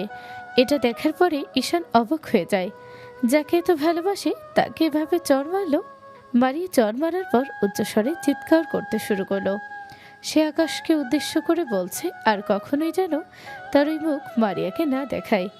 আকাশ আর কোনো কিছু না ভেবে তার বন্ধুকে সাথে দিয়ে মাথা নিচু করে বাসা থেকে বের হয়ে চলে গেল। বন্ধু, এগুলো কি? আসলাম ভাবির বাসায় বেড়াতে আসলাম, কিন্তু এরকম একটা ঘটনা ঘটে যাবে কল্পনাও করতে পারিনি। তুই কি আসলেই টাকাটা নিয়েছিলি? তোর যা মনে হয়, তোর যদি মনে হয় আমি টাকাটা নিয়েছিলাম তাহলে তাই।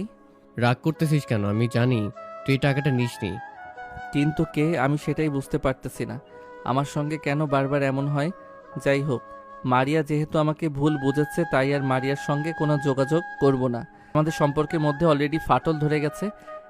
এই সম্পর্ক আর কখনো জোড়া লাগানো সম্ভব না। আকাশ মনে কষ্ট নিয়ে বাসার দিকে যেতে শুরু করলো। ঈশান তাকে অনেক সান্ত্বনা দেওয়ার চেষ্টা করছিল, কিন্তু কোনোভাবেই আকাশের মন ভালো করতে পারছিল না। আকাশ মনে মনে ভাবছিল, আমার সঙ্গে কেন এমন ঘটনা ঘটে? কোনো কিছু না করে কেন বারবার আমি দোষী হয়ে যাই? আমি গরিব বলে এটাই কি আমার প্রাপ্য সম্মান? নাকি আজকাল যদি আমাকে টাকা পয়সা থাকতো তাহলে এভাবে অপমান হতে হতো না আমার? তুই এরকম করতেছিস কেন? তোর কি খারাপ লাগতেছে নাকি? তাহলে তাড়াতাড়ি চল, তোকে বাসায় রেখে আসি। না রে বন্ধু, আজকে থেকে আমার নিজের উপর থেকে আমার বিশ্বাস উঠে গেল। আমার ভাগ্যটা অনেক খারাপ রে, যেখানে যাই পুড়তে পুড়তে যাই। তুই এটা ভুল ভাবতেছিস। নিশ্চয়ই তোর সঙ্গে কেউ অনেক বড় খেলা খেলতেছে, যেটা তুই এখনো জানতে পারিস নাই। তবে আমার মনে হয় সত্যের জয় একদিন হবেই। আশা হারাস না বন্ধু। বন্ধু, অনেক হয়েছে, আমি আর এগুলো সহ্য করতে পারছি না। আমি চেয়ারম্যান আঙ্কেলের সঙ্গে কথা বলবো। কি বলতেছিস এগুলো? তোর কি মাথা ঠিক আছে? তুই যদি এরকম কিছু করিস তাহলে তো ওরা সুযোগ পাবে। আর তুই যার কথা বলতেছিস মানে ভাবির বাবা, উনি তো অনেক রাগী মানুষ, আর উনি তো এগুলো করাচ্ছে আমার মনে হয়। সে যাই হোক, কিন্তু আমি এটার শেষ দেখে ছাড়বো। উনাদের ক্ষমতা আছে বলে কি যা খুশি তাই করবেন? ক্ষমতা চাইলে আমিও দেখাতে পারি, কিন্তু আমি এরকম কিছু চাই না। আমি সাধারণভাবেই জীবনযাপন করতে চাই। আকাশের কথা শুনে ঈশানের আর বুঝতে বাকি রইল না কোন দিকে ইঙ্গিত করছে ঈশানের। এ বিষয়ে কোনো কথা না বলে কথা বলে এড়িয়ে গেল। আচ্ছা বন্ধু, বাদ দে, এখন বাড়ির দিকে চল। এগুলো ভুলে যা সব। কালকে সকালে সবকিছু নিয়ে সিদ্ধান্ত হবে। তোর বিপক্ষে যেগুলো ষড়যন্ত্র করতেছে সবগুলো ষড়যন্ত্রই ইনশাল্লাহ শেষ হয়ে যাবে। হ্যাঁ, আমি কালকেই চেয়ারম্যান আঙ্কেলের সঙ্গে কথা বলবো। আমাকে তারা সবাই মিলে চোর বানিয়েছে, এটার জবাবদিহিতা তাদের দিতে হবে। আমাকে মারধর পর্যন্ত করেছে। আকাশ কথাগুলো বলছিল আর তার চোখ দিয়ে পানি টপ টপ করে পড়ছিল। এটা দেখে ঈশান তাকে সান্ত্বনা দেওয়ার চেষ্টা করে। তারপর দুইজনই বাসার দিকে চলে যায়। আকাশের কিছুতেই ঘুম আসছিল না। আকাশের এই রাত তো অনেক বড় মনে হচ্ছিল। অনেক কষ্টের পরেই সে ঘুমোতে পারে। সকালে ঘুম থেকে উঠে এসে তার আম্মুর সঙ্গে কথা বলে। তার বন্ধুকে ফোন দেয় তাড়াতাড়ি বের হতে।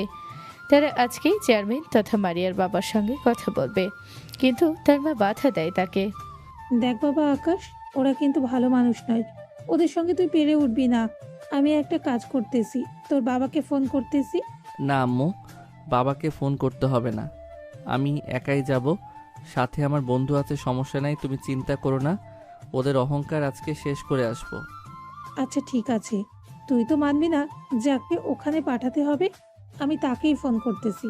সমস্যা নেই, তুই যা। আম্মু, তোমাকে কিন্তু আমি অনেকবার নিষেধ করেছি যে তার কথা আমার সামনে বলবে না। তুমি তারপরও কেন ওনার কথা আমার সামনে বলতে থাকো? তোমার কাউকে ফোন করতে হবে না, আমি একাই যথেষ্ট। কথাটা বলেই আকাশের রাগ করে বাসা থেকে বের হয়ে গেল। তার বন্ধুর আর সে দুজন মিলে মারিয়ার বাবার সঙ্গে দেখা করতে যাচ্ছে। তারা দুজন মিলে কি মারিয়ার বাবার সঙ্গে পেরে উঠবে? আকাশের আম্মুর অনেক চিন্তা হচ্ছিল আকাশকে নিয়ে, তাই সে আর কোনো কিছু না ভেবেই একজনকে ফোন দিয়ে আকাশ কোথায় যাচ্ছে সেই লোকেশনটা দিয়ে দেয়। কিন্তু সেটাকে এখনো বোঝা যাচ্ছে না। সেই মানুষের কথা আকাশের আম্মু প্রকাশ করেনি, আকাশও প্রকাশ করেনি। তুই কোনো চিন্তা করিস না বন্ধু, আমি তোর পাশে আছি, সমস্যা নেই। তোর জন্য আমি শেষ পর্যন্ত লয়ে যাব। তোর মতো বন্ধু থাকলে আর কিসের ভয় বল? তুই আমার পাশে আছিস দেখে আমি এত সাহস পাই। ওখানে গিয়ে কিন্তু মাথা গরম করবি না, বুঝতে পেরেছিস? তো মাথা ঠান্ডা রেখে কথা বলবি। তারা দুজনে ভাবে কথা বলতে বলতে মারিয়ার বাবার অফিসে চলে গেল। মারিয়ার বাবা আকাশকে দেখে তেলে বেগুনে জ্বলে উঠতে লাগলো। আকাশের একটু সহ্য করতে পারছিল না। সেখানে আরও উপস্থিত ছিল মারিয়ার চাচা, মারিয়ার চাচাতো ভাই, মারিয়ার বাবা বলতে লাগলো, কি ব্যাপার, তুই এখানে কেন? তুই তো কালকে আমাদের বাসা থেকে টাকা চুরি করেছিস, আবার নতুন করে কি নাটক করতে এসেছিস এখানে? আঙ্কেল, আমি কোনো টাকা চুরি করিনি, এটা আপনিও জানেন, আর এখানে যারা উপস্থিত আছে সবাই জানে আমাকে ফাঁসানো হয়েছে। কিন্তু কি জন্য, আমার অপরাধটা কি? তুই যদি এখানে আর একটা কথা বলিস তাহলে তোর মাথা আর থাকবে না। তোকে ভালোভাবে বলতে সেখান থেকে চলে যা। কালকের মধ্যেই তোর বাসায় ডিভোর্স লেটার চলে যাবে। আমার মেয়েকে তোর সঙ্গে আর থাকতে দিব না আমি। আঙ্কেল, এটা কিন্তু আপনি ঠিক করতেছেন না। আমি কি গরিব ঘরের ছেলে দেখে আমার সঙ্গে এরকম করতেছেন? এই ফকিনের বাচ্চাটা তো অনেক কথা বলতেছে। ধর তো ওকে, আজকে ওকে মেরে ফেলবো, তোরা কাউকে ছাড়বি না। আকাশকে মারিয়ার চাচাতো ভাই আর মারিয়ার চাচাতো ভাইয়ের বন্ধু দুই পাশ থেকে ধরে ফেলল। আকাশের বন্ধু ঈশান বুঝতে পারল যেখানে অনেক কিছু ঘটতে চলেছে, তাই আর দেরি না করে সে সঙ্গে সঙ্গে মারিয়াকে ফোন করে সেখানে আসতে বলে। মারিয়া দ্রুত বাসা থেকে বের হয়ে তার বাবার অফিসের দিকে আসতে শুরু করলো। এদিকে হঠাৎ একটা লোক মাইক্রোবাস থামিয়ে সে অফিসের দিকে ঢুকতে শুরু করলো। ঈশান তাকে প্রথম দেখাতেই চিনে ফেলেছে। তার পিছন পিছন রুমের মধ্যে প্রবেশ করলে মারিয়ার বাবা বলে উঠল, আরে সোহেল স্যার, স্যার আপনি আপনি এখানে কি করতেছেন? আসুন আসুন, বসুন। হ্যাঁ, এখানে একটা দরকারে আসছিলাম, ভাবলাম তোমার সঙ্গে একটু দেখা করে যাই। কিন্তু এখানে কি হচ্ছে? এভাবে একটা ছেলেকে মারধর করতেছো কেন? কার কথা বলতেছেন? ওই ফকিন্নির বাচ্চার কথা। ও কালকে আমার বাসায় চুরি করেছে, কালকে ওকে বাসা থেকে বের করে দিয়েছে, কিন্তু আজকে এখানে এসেছে বিচার দিতে। তোমাদের কাছে কি প্রমাণ আছে যে ও টাকা চুরি করেছে? আর ছেলেটাকে এরকম মারধর করতেছো কেন? আর এই ছেলেটা কে হয় তোমার? তোমার বাসায় কি কাজ করে নাকি? আকাশ আর ঈশান সোহেল সাহেবের কথা শুনছিল আর অবাক হচ্ছিল। আকাশ সোহেল সাহেবকে দেখে তার মাথার উপর দিকে তুলল না, সেই মাটির দিকে চোখ রেখে চোখ করে আছে আর চোখ দিয়ে ঝরঝর করে পানি পড়তে শুরু করলো। এটা সোহেল সাহেব দেখে ফেলে। কি আর বলবো স্যার, আসলে এই ফকিনের বাচ্চাটা আমার মেয়েকে ভুলভাল গুছিয়ে বিয়ে করেছে। ওর কোনো যোগ্যতা আছে নাকি আমার মেয়েকে বিয়ে করার? তাই আজকে ওকে শেষ করে ফেলবো। হঠাৎ সেই রুমের মধ্যে মারিয়া প্রবেশ করলো। মারিয়া তাকিয়ে দেখে আকাশকে তার চাচাতো ভাই আর তার বন্ধু মিলে দুই পাশ থেকে ধরে আছে, আর আকাশ অঝরে কান্না করছে। এটা দেখে সে অনেক কষ্ট পায়, তার বাবাকে বলতে শুরু করে, আবু, এটা কি করতেছো তুমি? আকাশ কিরকম মারধর করতেছো কেন? আমি তো তোমাদের বললামই আকাশকে আমি ডিভোর্স দিয়ে দিব, কেন ওকে ডেকে এনে এইভাবে মারধর করতেছো? কি ব্যাপার মারিয়া, তুমি এখানে কেন? তোমাকে এখানে কে আসতে বলেছে? তুমি এখনই যাও এখান থেকে। আমি এখান থেকে জেনে আসিনি, আমাকে মুখ খুলতে বাধ্য করো না। আর এখানে ডিআইজি সোহেল স্যারকে ডেকে নিয়ে আসছে, তুমি কি আকাশকে পুলিশে দিচ্ছ নাকি? মারিয়া কথাগুলো বলার সঙ্গে সঙ্গে সোহেল সাহেব হেসে দিল। এটা দেখে সবাই একটু অবাক হয়ে গেল। স্যার আপনি হাসতেছেন কেন? আচ্ছা, তুমি তো জানো না আমি এখানে কি জন্য এসেছি, কিন্তু আমার কথা হচ্ছে এই ছেলেটাকে যে তোমরা ধরে নিয়ে এসেছো, একটা চুরির অপবাদে সে যে চুরি করেছে এটার প্রমাণ আছে তোমার কাছে? আর ওকে যে এরকম ফকিন্নির বাচ্চা বলে গালি দিচ্ছ, ওর বাবাকে কি তোমরা কেউ চেনো? না স্যার, আপনি ভুল করতেছেন। ওর বাবা তো সামান্য একটা ব্যবসা করে খায়, ওর বাবাকে আমরা চিনব না কেন? আপনি একটা কাজ করুন, এই ফকিন্নির বাচ্চাকে ধরে নিয়ে যান, কয়েকদিন জেল খাটলে এমনিতেই ঠিক হয়ে যাবে। চেয়ারম্যান সাহেব, এবার কিন্তু একটু বেশি বেশি হয়ে যাচ্ছে। আপনি আকাশের বাবার সামনে আকাশকে ফকিনির বাচ্চা বলে গালি দিচ্ছেন, এর পরিণাম কি হবে সেটা কি একবার ভেবে দেখেছেন? আকাশের বাবা মানে কে আকাশের বাবা? এখানে তো আকাশের বাবা নেই। আপনি যে ডিআইডি সাহেবের সঙ্গে কথা বলতেছেন এটাই আকাশের বাবা, আর আপনি যাকে আকাশের বাবা মনে করেছেন তিনি আকাশের সৎ বাবা। ঈশানের মুখে কথাটা শোনার পরে রুমের মধ্যে গমগমে অবস্থা চলে আসলো। মারিয়ার বাবা অবাক হয়ে গেল। রুমের মধ্যে থাকা প্রত্যেকটি ব্যক্তি ঈশানের মুখে কথাটি শোনার পরে বিশ্বাস করতে পারছে না। ঈশান কথাগুলো বলার সঙ্গে সঙ্গে আকাশ অঝরে চোখ দিয়ে টপ টপ করে পানি পড়ছিল। সে শুধু কান্নাই করে যাচ্ছিল। এটা দেখে সোহেল সাহেব রাগান্বিত হয়ে বলেন, তুমি যাকে ফকিন্নির বাচ্চা বলে গালি দিচ্ছ, এই ফকিন্নির বাচ্চাটা হচ্ছে আমার ছেলে। বুঝতে পেরেছ? তুমি কি ক্ষমতার বলে সব কিছু ভুলে গেছো? ক্ষমতার জোরে তুমি অসহায় মানুষের উপর অত্যাচার করতে পারো, এটা আজকে আমি প্রমাণ পেলাম। এটা আপনি কি বলতেছেন? আকাশ কি সত্যি আপনার ছেলে? সোহেল সাহেবের মুখ থেকে কথাটা শোনার পর আকাশের সঙ্গে সঙ্গে মারিয়ার চাচাতো ভাই ছেড়ে দেয়, দিয়ে তার বাবার পাশে গিয়ে দাঁড়ায়। ভয়ে সোহেল সাহেব বলতে শুরু করলো, তোমরা সবাই ও কারণে আমার ছেলেকে ফাঁসিয়েছ, এটার প্রতিদান তো তোমাদের দিতেই হবে। আর আমার ছেলে তো তোমার মেয়েকে জোর করে বিয়ে করেনি, তোমার মেয়ে আমার ছেলেকে জোর করে বিয়ে করেছে। যতদূর আমি জানি, বলতে এটাই আসল সত্যি কথা। তাহলে কেন তোমরা আমার ছেলেকে এরকমভাবে অত্যাচার করতেছো? কারণ কি? শুধু একটাই যে ওরা অসহায়। ওর বাবার আসল পরিচয় শোনার পরে এখন কেন এরকম ভয় পাচ্ছ? দেখি আমার সামনে আকাশকে আঘাত করো। আঙ্কেল, সত্যি আপনি আকাশের বাবা? আমার তো বিশ্বাসই হচ্ছে না। হ্যাঁ মা, আমি সে অভাগা বাবা যার ছেলে তার বাবার কথাই শোনে না, তার বাবার পরিচয় কাউকেই দেয় না। আঙ্কেল, আমার চাচাতো ভাই হয়তো বাবার সঙ্গে জড়িত আছে। এরা সবাই মিলে আকাশকে ফাঁসিয়েছে। আকাশ অনেক ভালো একটা ছেলে। আকাশ কখনোই এরকম ভিন্ন কাজ করতে পারে না। মারিয়া কথাগুলো বলার সঙ্গে সঙ্গে মারিয়ার বাবা বুঝতে পারে তারা অনেক বড় ভুল করে ফেলেছে। মারিয়ার চাচাতো ভাই আর তার বন্ধু গিয়ে আকাশের বাবার পা ধরে মাপ চাইতে শুরু করলো। এদিকে মারিয়ার বাবা আর মারিয়ার চাচাও সোহেল সাহেবের কাছে ক্ষমা প্রার্থনা করছে। তাদের ভুল তারা বুঝতে পেরেছে। এই বিষয়ে তারা অনেকটা লজ্জিত হলো। এখন কেন ক্ষমা চাচ্ছ? একটা অসহায় ছেলে পেয়ে তোমরা তাকে এইভাবে অত্যাচার করেছ, এটার শাস্তি তো তোমাদের ভোগ করতেই হবে, আজ নয় কাল। কিন্তু সেই শাস্তিটা অবশ্যই আমি দিব না। তোমাদের কর্মের ফল তোমরা কর্মের মাধ্যমে পাবে। আমার ছেলে চায় না আমি কোনো পাওয়ার দেখাই, তাই আমি আমার কোনো পাওয়ার এখানে প্রয়োগ করব না। স্যার, আপনি প্লিজ আমাদের ক্ষমা করে দিন। আমাদের অনেক বড় ভুল হয়ে গেছে। আমরা আসলে ক্ষমতার লোভে অন্ধ হয়ে গিয়েছিলাম। কোনটা ভালো কোনটা মন্দ সেটা বুঝতে পারিনি। আমি এখানে আর কোনো কথা বলতে চাচ্ছি না। আর মারিয়া, তুমি কি আমার ছেলের বউ হয়ে থাকতে চাও? যদি সেটা চাও তাহলে এখনই আকাশের হাত ধরে বের হও। আর তোমাকে বলতেছি, তুমি আমার ছেলের সঙ্গে যে অন্যায় কাজ করেছো এটার জন্য আমি তোমাকে মাফ করার কেউ না। আমি এখন চলে যাব এখান থেকে। তোমাদের যদি আকাশ কখনো মাফ করে দেয় তাহলে আমার আর কোনো প্রবলেম থাকবে না। বুঝতে পেরেছো তোমরা? ভালো থেকো। আঙ্কেল, আমি অবশ্যই আকাশকে অনেক ভালোবাসি। আমি আকাশের হাত ধরে চলে যাব ওর বাড়িতে। আমি ওকে আগে যেমন ভালোবাসতাম এখনো ঠিক তেমনই ভালোবাসি। কিন্তু আমাকে ভুল বোঝানো হয়েছে। আমি আসলে তখন বিষয়টা বুঝতে পারিনি, এখন বুঝতে পারতেছি সব। আকাশ, চলো। মারিয়া কথা শেষ করে আকাশের হাত ধরে নিয়ে যেতে শুরু করলো। আকাশের বাবা তার গাড়িতেই সবাইকে করে নিয়ে যেতে লাগলো।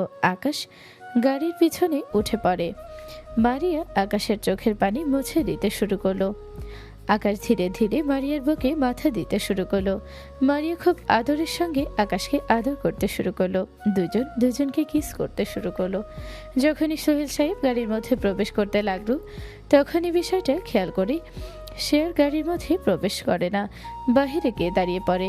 তুমি আমাকে ভুল বুঝেছিলে, কিন্তু এখন তোমাকে বিশ্বাস করেছো। আমাকে আর কখনো ভুল বুঝো না। আমাকে সবসময় আদরে যত্নে রেখো। আমার বাবার পরিচয় আমি চলি না। আমি চাই না আমার বাবার ক্ষমতা দেখাতে। আমি সাধারণভাবে থাকতে চাই। তুমি কি সাধারণ মানুষের সঙ্গে থাকবে? কি বলতেছো এগুলো? আমি প্রথম থেকেই তোমাকে সাধারণ ভেবেই তোমার কাছে আশ্রয় নিয়েছিলাম। তোমাকে ভালোবেসেছিলাম। সারা জীবন এভাবেই ভালোবেসে যাব। তারা দুজনকে জড়িয়ে ধরে আদর করতে শুরু করে। তাদের আদর করা শেষ হলে তারা সোজা আকাশের বাসার দিকে চলে যায়। আকাশের বাবা আকাশের বন্ধু বিষয়টা উপভোগ করে। আকাশ মারিয়ার বুকে ঘুমিয়ে গেছে। এটাই হলো ভালোবাসার আসল সৌন্দর্য। এভাবেই বেঁচে থাক পৃথিবীর সকল ভালোবাসা। সমাপ্ত।